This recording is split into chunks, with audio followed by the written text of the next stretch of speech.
I've studied 1,000 species. I've seen warriors made of crystal and scholars made of gas. But in all my millennia, nothing prepared me for the sheer illogic of the human. For weeks, I watched him with my daughter.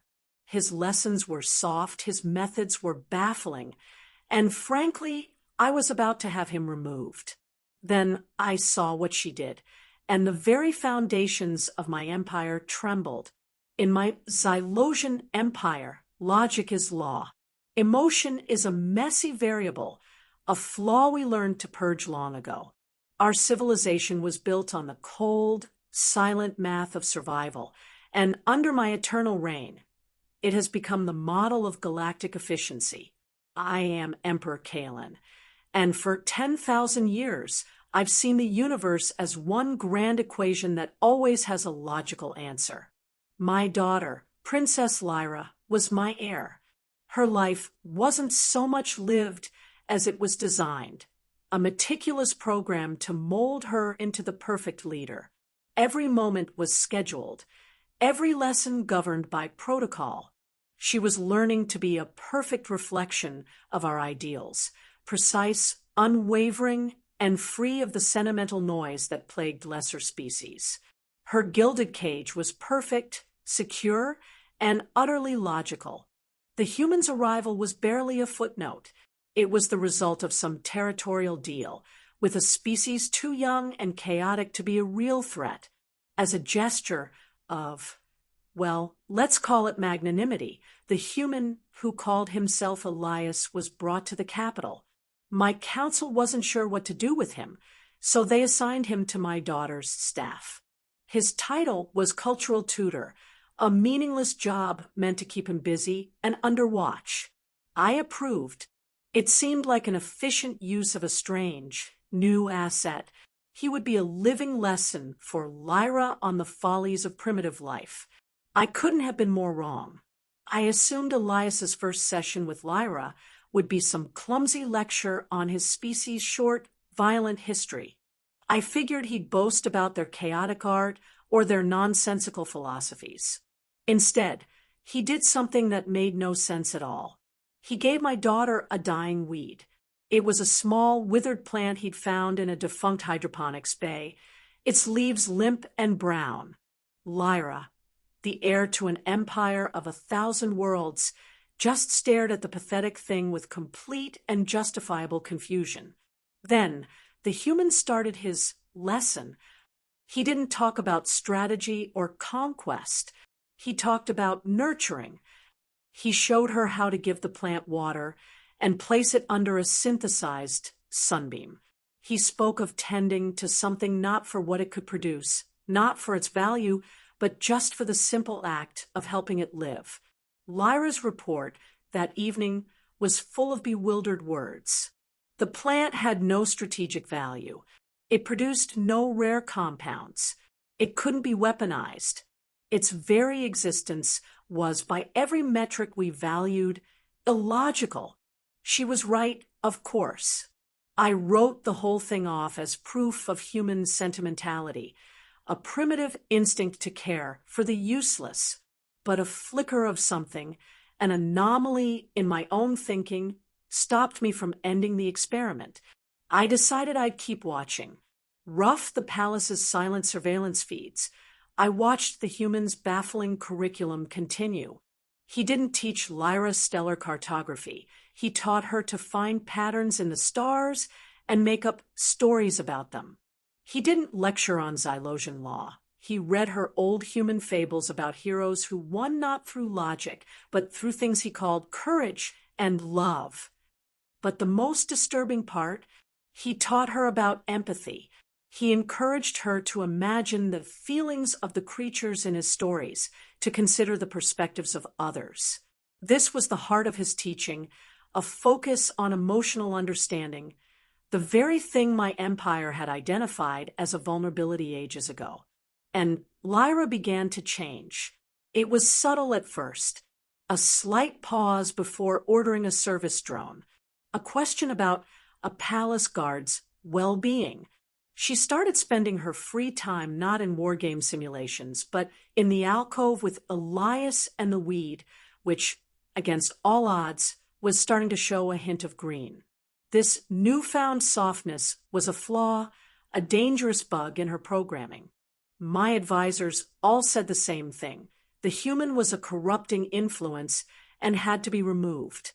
His lessons in kindness were a threat to our rigid order. Logically, I agreed with them. And yet, I needed to see for myself. I would watch her during the grand court proceeding the next day. Then, I would have the human disposed of. We're at a pivotal moment just before everything changes. If you're enjoying this story, please take a second to hit the like button and subscribe for more tales from across the galaxy. It really helps the channel more than you know. The Hall of Decrees was dead silent. In this chamber, my word was absolute. A low-caste servant, a Grak who'd served for 50 years, was presenting a ceremonial decanter. His reptilian hands, usually so steady, trembled. The decanter slipped. It shattered on the polished floor, splashing glowing blue fluid dangerously close to my throne. Gasps filled the court. A failure like this was a profound insult, a crack in the mirror of imperial perfection. The protocol was clear and unforgiving, immediate and permanent dismissal. It was a sentence that would bring ruin not just to the servant, but shame and exile to his entire family. The Grak collapsed, his body shaking with terror. The Imperial Guard started forward, their metal footsteps echoing the finality of his sentence. I opened my mouth to say the words, to restore order with a logical and necessary punishment. But it wasn't my voice that broke the silence. It was Lyra's. She stepped forward from her place by my side, a single, fluid motion that captured the attention of everyone in the hall. She didn't talk about protocol or law. She walked right up to the trembling Grak and placed a hand on his shoulder. Physical contact between a royal and a servant was unheard of, a shocking violation of conduct. Her voice, when she spoke, wasn't the commanding tone of a future empress. It was something else. It was an accident, she said, her words echoing in the stunned silence. He has served this court for 50 years without a single mistake. Is one error enough to erase a lifetime of loyalty? Then she did the unthinkable. She knelt. My daughter, heir to the Xylosian Empire, knelt on the floor. Taking a cloth from a horrified attendant, she began to clean the spill herself. The court was frozen. This wasn't the act of a princess. It was the act of a servant. It was an act of pure, illogical, human-taught compassion. It was a defiance not of me, but of the very idea our empire was built on. I was stunned. My mind, a fortress of logic, had been breached.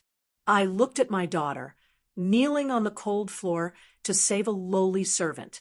Then I looked over to the edge of the chamber, to the human Elias. He was standing perfectly still, just watching the ripples of his teaching spread through my court.